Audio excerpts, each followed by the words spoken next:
One of the most horrific sights of torture throughout history was the Tower of London, and it was a brutal prison that also became a site of execution, as two of Henry VIII's wives lost their heads inside of the infamous fortress. However, there was a brutal device used in the tower, known as a rack, and a prisoner would be stretched on this limb from limb. It was a device that only the sight of it would be enough to make people give over information, but there was one example of a woman who would, during the reign of Henry VIII, be tortured and then executed in some of the most harrowing ways in history.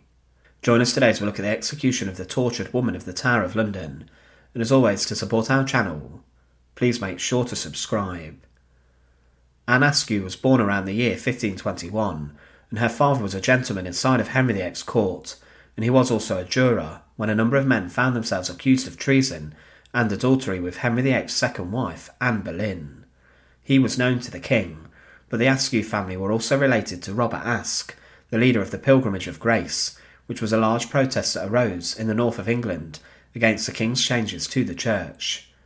But Anne Askew then married Thomas Kyme, and she was a very strict Protestant at a time when this attracted some suspicion, despite the changes the king was making to the church. Anne Askew began to preach inside of towns and cities, including in Lincoln. She spent a lot of time reading the Bible. However, her husband was a Catholic, and he ended up throwing her out for her views. Anne may have even visited the king to try and ask for a divorce, and at the time many suspected her of being a spy, and she was actually placed under surveillance. Anne then began to preach in London, and she spoke about her Protestant ideas and beliefs, and this caused her to be arrested a number of times, and she was imprisoned for these. But in March 1545 she was arrested on suspicion of heresy and religious crimes, and this was at the time punishable by death. Anne was questioned about a heretical book she had on her possession, and the writer of this had been burned at the stake over 10 years earlier. However, Anne was then interrogated by Bishop Bonner, who was actually known as Bloody Bonner, the infamous Bishop of London, who was notorious for torturing prisoners and suspected heretics. Anne eventually signed a confession and was released from prison 2 weeks later, and she was then returned to Lincoln. But Anne Askew was later hunted by Bishop Stephen Gardiner, who was trying to get rid of radical Protestants, and Anne Askew was then, by permission of the king, scheduled to be arrested. Anne was selected as it was believed she was close with Catherine Parr, the sixth wife of Henry VIII, who possessed herself very radical religious views. Catherine's beliefs led to a significant amount of suspicion on her, and laws were even passed to prevent women from reading the Bible and from writing scripture. Bishop Gardiner thought that Catherine Parr was trying to undermine the king's beliefs, and thus change the religious rules of England. Because of this, Anne Askew was arrested. She was then sent to the Tower of London, and she would not name any other rebellious Protestants. She was imprisoned inside of the Tower, and Sir Anthony Kingston, the constable of the Tower, was told to torture her in an attempt to get her to implicate the king's sixth wife and other heretics. Kingston was not comfortable with the idea of torturing a woman, like he had been told to do so, and this was illegal across England. However, the Lord Chancellor Thomas Risley and his assistant Richard Rich then seized control of the rack. Anne Askew was tied to the rack, the horrific stretching device, and she refused to give over the names of any Protestants and her friends. Because of this, the Lord Chancellor and Rich then began to operate the rack and turn it to stretch Anne, and her ordeal was horrific. It was said by Anne herself that, "They put me on the rack, because I confess no ladies or gentlemen to be of my opinion. The Lord Chancellor and Master Rich took great pains to rack me with their own hands, till I was nearly dead. I fainted, and then they recovered me again. After that I sat 2 long hours arguing with the Lord Chancellor upon the bare floor. With many flattering words he tried to persuade me to leave my opinion. I said I would rather die than break my faith."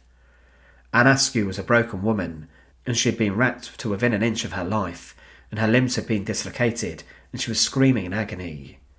The questioning and interrogation continued. She was then taken away to gather herself. She was then asked to abandon her faith.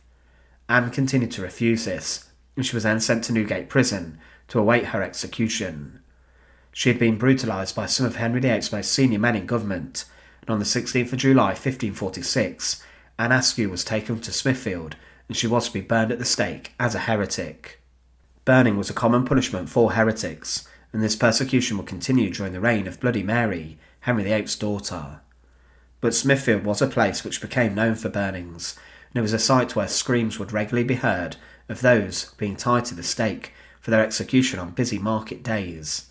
Anne was carried to her execution on a chair as she could not walk, and it was said she was still crippled by her tortures, and she screamed as the men carried her to the execution post. She was fastened to a modified stake, as a seat had to be placed for her to sit on, as she could not walk due to the racking. She was then chained to the stake and was bound by her ankles, knees, waist, chest and neck, and there was nowhere for her to escape. The executioner then tied a small bag of gunpowder around her neck, meaning that her ordeal would not be prolonged. Anne Askew was burned alongside 3 other men, and the fire was lit, and Anne Askew succumbed to it. A large crowd watched as she died alongside the others, but after the execution of Anne Askew, Henry VIII would sympathise with his wife Catherine Parr's religious beliefs, and things between the ruling pair got much better. Henry VIII by this time did not have long left to live, and he tolerated his wife's different beliefs on religion, and she did look after him rather well. But Anne Askew's story was later written about in Fox's Book of Martyrs, and many around the world learned of her suffering. She is today remembered as the only woman on record who was tortured inside of the Tower of London, and her story is one which shows the cruelty of Henry VIII's officers and government. But Anne was a remarkable woman who stayed true to her beliefs and faith, and she believed her religion was the right way. But for this she was racked inside of the tower and was burned at the stake a short distance away from it. Thanks for watching. To support our channel, please make sure to subscribe, and once again, thank you so much for watching.